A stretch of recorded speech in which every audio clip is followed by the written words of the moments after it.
let's go ahead and pivot over to uranium, nuclear power. Um, the coup in Niger. Now, if Niger falls under the Russian sphere of influence, all of a sudden you've got Russia, you've got Kazakhstan, which is under Russian influence, Uzbekistan, and then Niger. That's about 60% of the world's uranium supply. What would that kind of imply towards for nuclear adoption, as well as the uranium price worldwide? Yeah, so the situation in Niger is proof to us that the price solves a lot of stuff, right? And so we wrote we released a Pro Tier interview with the CEO of Next Gen Energy, of course, who has this amazing resource up in Canada that is just truly incredible and world class. And if you've seen the cost curve for uranium around the world, you know that there's lots of flex capacity for uranium that is not producing right now because prices are too low. And so in the scenario where a significant amount of the current production of uranium goes offline, you would expect to see prices spike, and the commodity producers sitting on reserves and mine developers looking for financing would suddenly be hit with a deluge, and the cure for high prices would eventually be high prices. And I think ultimately some of that would be quite good. I think the price of uranium is too low to spur the supply necessary to meet demand that we would like to see materialize. And so, but as far as like laying up at night and worrying about things, that's pretty low on our list. Okay. Well, sticking kind of to this Russian theme, Russia controls about a third of all the uranium that came into the U.S., of enriched uranium that came into the U.S. last year. This is despite the fact that there's a war in Ukraine going, a proxy war between the United States and Russia. So will the United States ever sanction Russia? I mean, despite the fact that, we have this huge war, and Russia is, persona non grata to the West. Is uranium simply off the table in terms of a sanctioning tool? I would say this is another example of an interesting artifact of the economy that could be solved relatively quickly for a pittance, especially when compared to, say, the amount of support we're giving Ukraine in the form of military aid. Russia today effectively has monopoly control over the enrichment of uranium, the commercial market. But don't tell me that the US military doesn't know how to enrich uranium and couldn't transfer that technology to the domestic circuit here. And that the relative cost to stand up our own domestic enrichment supply chain would be measured in single-digit billions in our view.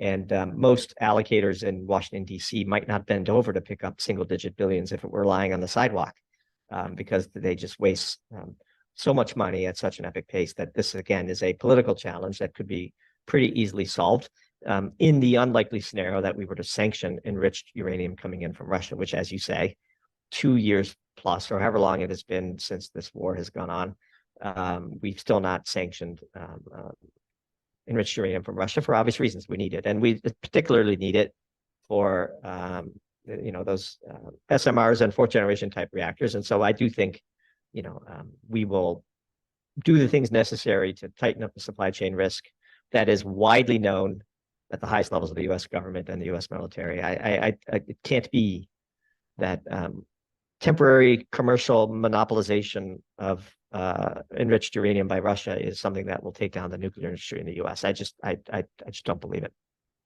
Yeah. Well, I think I know your answer to this one. I'm going to ask it anyways.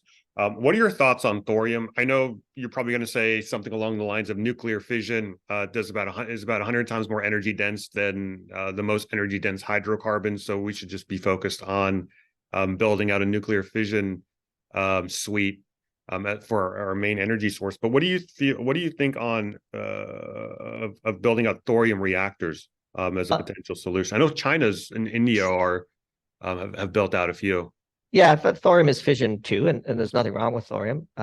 We're all for it. The big the big question really is like, should we be pursuing fusion, because it has all of this sexiness in the world. But I mean, there's plenty of uranium.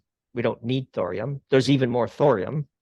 And if, for national reasons, if India, for example, because for a variety of historical reasons and the way it developed nuclear weapons is sort of forbidden from interacting with much of the civilian nuclear infrastructure, if it has a lot of thorium, and so it's decided to go down the thorium route. I don't view the debate between uranium and thorium as meaningful. They're both high energy dense sources, fission driven, well understood technologies that are safe, that can be deployed at scale, and so we'd be all for it. Yeah, it's essentially debating whether or not, you're debating on whether or not you want to win $1 billion over $10 billion. I mean, yeah, or debating between grades of oil. I mean, they're all. It's yeah. it's reflecting on our oil supply. I'm glad we have it. Exactly. Now, one of the things with the degrowth movement, as I've heard you put it sometimes, is growth is measured by GDP. As imperfect of a measure GDP is, that's what nations go off of to calculate growth. Now, GDP is closely tied to population. So the greater the GDP goes up, it's correlated with population growth. And so this kind of begs the question, does the degrowth movement that wants to bring down growth, which de facto brings down GDP, is the logical conclusion depopulation? Yeah, we've written about this several times. The Malthusian origins of the modern day professional environmental movement is undeniable. It's an ugly history. It was birthed out of some pretty ugly eugenicist movements, and they would like to erase that ugly chapter from their history.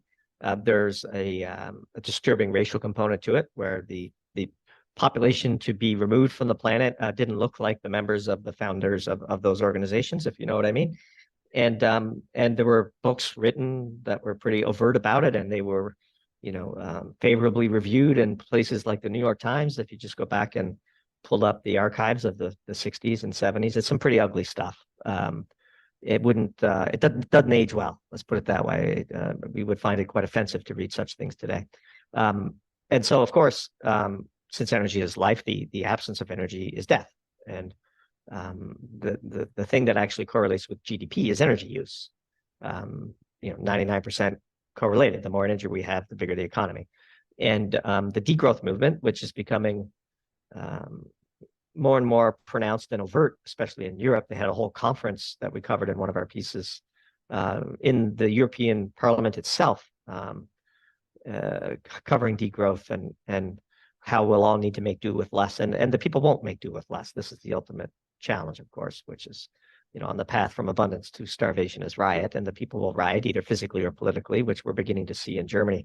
And so they're at least becoming honest about it. I mean, they should run on those policies. We would like for you to make do with less. That is my party platform. Go ahead and put it to a vote. Yeah, I mean, once people have tasted the sweet nectar of abundance, there's no going back. Correct. So, which is why we always say to such people, you first. Yeah. No, I mean, you've got to have skin in the game. Yeah, nothing's stopping you from degrowing. Yeah. I mean, it's I don't know if you've read Taleb's book, Skin in the Game, but one of the analogies that he puts there is never trust a chef that won't eat his own cooking. Exactly. Yeah. So. Lead from the front, as we would say. Exactly. Well, hey, I know we're closing in on an hour. Let's go ahead and tell the audience where they can find you. Tell us about your Substack and any closing thoughts. Look, I very much enjoy the conversation. All of our work can be found at doomberg.substack.com. We recently left Twitter as a consequence of Twitter's war on Substack and the throttling of Substack authors and their links. And so we spend all of our social media time and effort now on Notes, which is the Substack variant of Twitter. It's sort of a light version of Twitter. It seems to be so far a friendlier version, a less crowded version, and in some ways a more thoughtful version of Twitter. And so we are on Notes, and we are at Substack. We are 100% subscriber supported. We don't do ads or sponsorships, just for our own editorial flexibility. And so if anything that you've heard today entices you to go over and have a look, you can get a couple of free previews from us, and maybe we could convince you to be a paying customer. So I really appreciate the time. It was a blast. Yeah, I appreciated it too. I'll have all those links in the description box below. So be sure to check out those places where you can find Doomberg. And I really enjoyed this conversation, Doomberg. Hopefully we can have more down the line. And if you enjoyed it as well, be sure to like, subscribe, comment, do all the YouTube things I'm supposed to tell you to do. And with that said, guys, I will see you in the next episode. Bye, y'all.